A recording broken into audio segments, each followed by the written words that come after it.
I can honestly say this is one of the greatest honors I've had. And the reason I wanted Veronica here for this, earlier tonight you said something that made me really sad.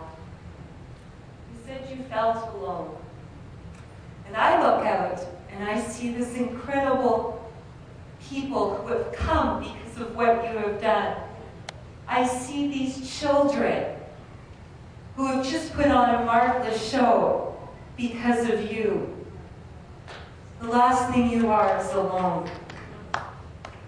These people came for you.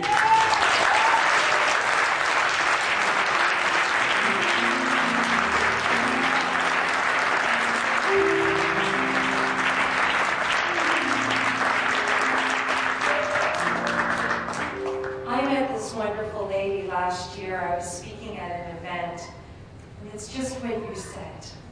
This woman came up to me, and I've never met someone with so much love and so caring, and immediately kindred spirits. So when she asked me to come here tonight, it was my honor to do so. And I thought, what am I going to talk about? And the lesson Veronica teaches all of us is to see beyond the problems, to see the child, to see the youth. And so I want to share with you one of my favorite stories. It was October. Mrs. Thompson told her grade 5 class that she liked each and every one of them. But that wasn't exactly true, because there in the front row sat Teddy, a dirty, messy, unpleasant child. She actually enjoyed marking him down.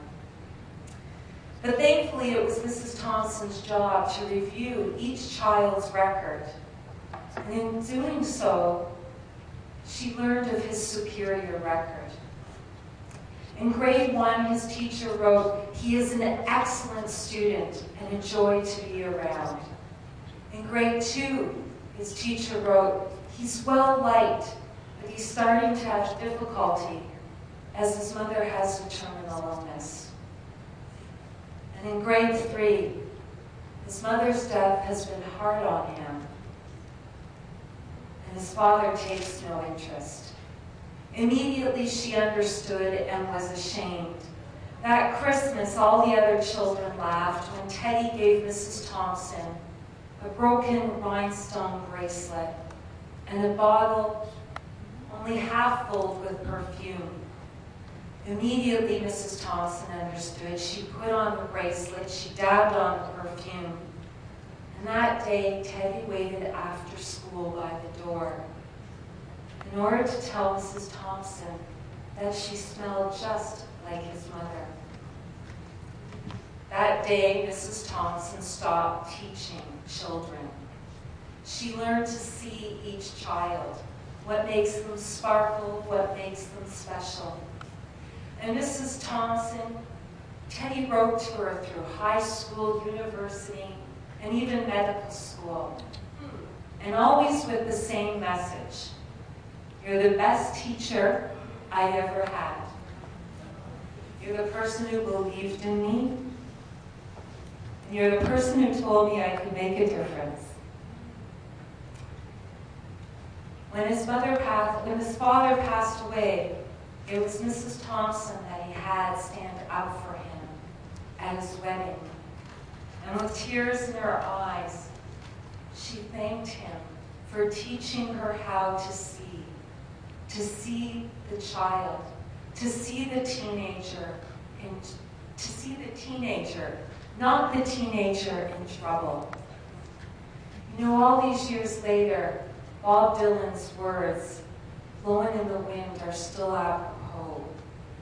How many ears must one man have before he can hear people cry? How many deaths will it take till he knows that too many have died? We all face challenges in life. We have to tell our children that there's a way over the speed bumps. There's a way around them. And we have to look to our heroes. They may be artists, they may be dancers, they may be singers, they may be movie stars. And for many of us, It's you. It's Veronica.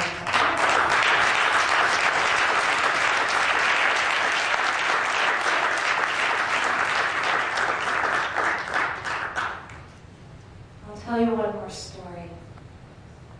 It's the story of another of my heroes.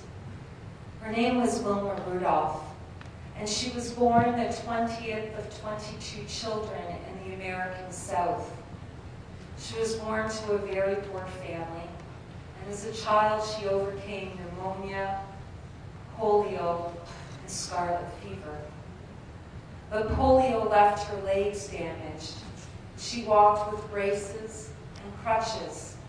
And this very poor family took her twice a week by bus 50 miles in order to get treatment for her daughter. As a teenager, she threw away the braces, she threw away the crutches, and Wilma Rudolph learned to walk.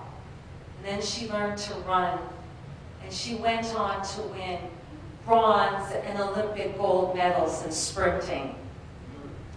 But if you asked Wilma Rudolph what her greatest achievement was, it wasn't the Olympic medals. When she won, her hometown asked her what they could do to celebrate. They wanted to throw her a party. And Wilma Rudolph said, that was fine, as long as it was not segregated. And it was the first event in her state. That was her proudest moment. Veronica, you give us so much. You remind us to see these children. They're our future when we think you're awesome. We think you're awesome.